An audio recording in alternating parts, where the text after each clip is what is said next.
Hi guys, it's Brooke with WTI. This Batiste dry shampoo is the fastest and easiest way to refresh your hair in between washes. But you don't have to take my word for it. Let me show you. It has a really powerful, nice spray that distributes the product really good. So you hold it about 30 centimeters away from your head and then section off the hair and spray right at your roots.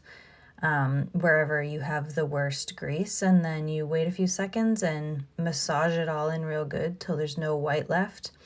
Just make sure it's all massaged up, and then you're good to go and your hair's all nice and fresh. You can brush it out or just leave it for the volume.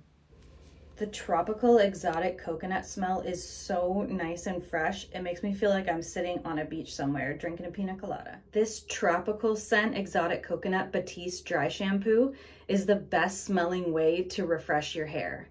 But that's just my point of view.